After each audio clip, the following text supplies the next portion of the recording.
a satellite, breaking through gravity. I am Jagger 67. I'm affected, you're selected. Formula 1 Championship Edition for PlayStation 3 is the best incarnation of the game that we've ever released. In your perspex sky. Millions of people watch Formula 1 on TV. They want to see in the game what they see on the TVs every week. PlayStation 3 Formula 1 Championship Edition is probably the best, closest racing, wheel-to-wheel racing that we've done so far in the studio. This is a minute-to-minute, second-by-second active race. I'm affected, you're selected. I want you with your twisted hair and every step.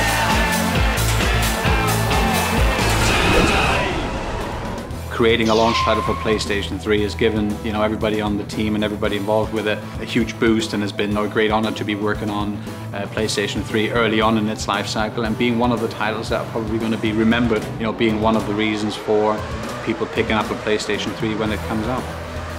F1 pedigree here has run exclusively for 5 years now. The PS3 one is a huge step above any other version we've ever done. Our rough guide was that it was to be 10 times the resolution of the PS2 version. So that's 10 times the polygon count, 10 times the texture space. So there's a huge amount of complexity that goes into every aspect of the game. For the memory we allocate for one car is actually slightly larger on the PS3 than it is for all 22 cars on the PS2. We had to rethink how we actually designed the system architecture for Formula 1 to work on the PlayStation 3.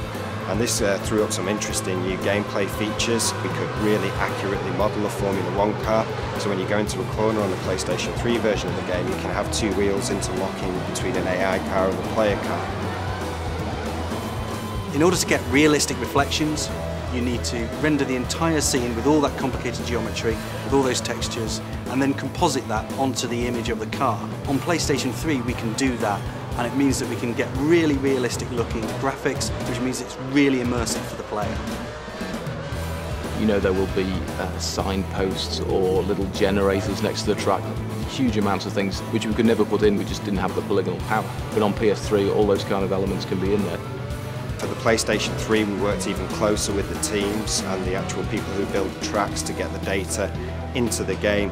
So for instance, on the actual Malaysian Grand Prix in the grandstands, the in-game model has the correct number of seats modelled to the actual real-world sort of counterpart stadium. We went to Japan and Bahrain with a company from Canada who scan human faces. Basically, they did some work in the movies, they did some work for The Matrix. They went over with us and we were able to get all the drivers to sit down, and we shone lasers into their eyes and scanned their faces perfectly. We really put a lot of effort into trying to get the atmosphere of trying to drive in the wet. It must be a very, very scary experience to do it in real life. I think we've captured some of the real visibility problems. In terms of damage, we looked at a lot of research and the actual Grand Prix themselves, the crashes that take place, the spectacular damage that you see in a Grand Prix when a car goes off into a barrier. Each piece has its own sort of dynamics and physics properties, so you can be behind a crash and a wing will come out of the car in front of you, and you'll be able to hit that wing and interact with it, and it will bounces off the scenery as it should do.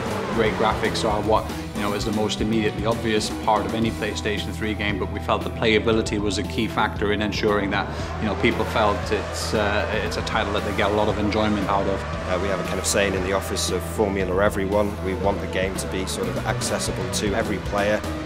The assists that we put into the game, from steering assists to braking assists and stability control, really have resulted in players of all ages and with all kind of backgrounds being able to pick up the controller, and on the easiest setting might even be able to snatch a point, or who knows, maybe even a podium on their first attempt.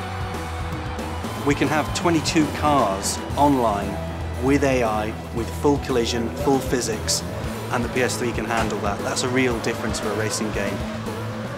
The reason we've included sort of AI cars in a network game is so that people can join a lobby game, see the game that's already halfway through, and hit the late join button and just jump into an AI car and start driving.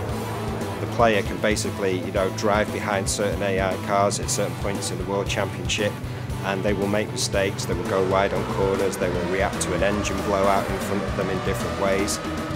We also support the motion sensing functionality of the 6-axis controller, which means you can use the tilt sensitivity of the controller to actually steer the car. You can basically hold the joypad out in front of you using the triggers for accelerate and brake, and then steer the car like a steering wheel but in free air. The sound is one of the most impressive features of the whole game. It's completely come to life in 5.1 Dolby Digital. If you take something like Occlusions, where, you know, if you're stood one side of a building and a car goes past several buildings, you'll hear the loud gaps in between, and that's all calculated by the cell. When you also bear in mind there's 22 cars here doing this, it's an extremely complicated task to position those all in 3D correctly around you and get the right sound out of it. It brings the whole thing to life. It sounds very, very realistic. F1 for PlayStation 3 is one of the first F1 games in recent times that's going to get a release, not just in Europe and Japan, but also in America. And so we've created a global, what we hope to be a global hit, and something that hopefully will do very, very well for us. And it really is a showcase title for PlayStation 3.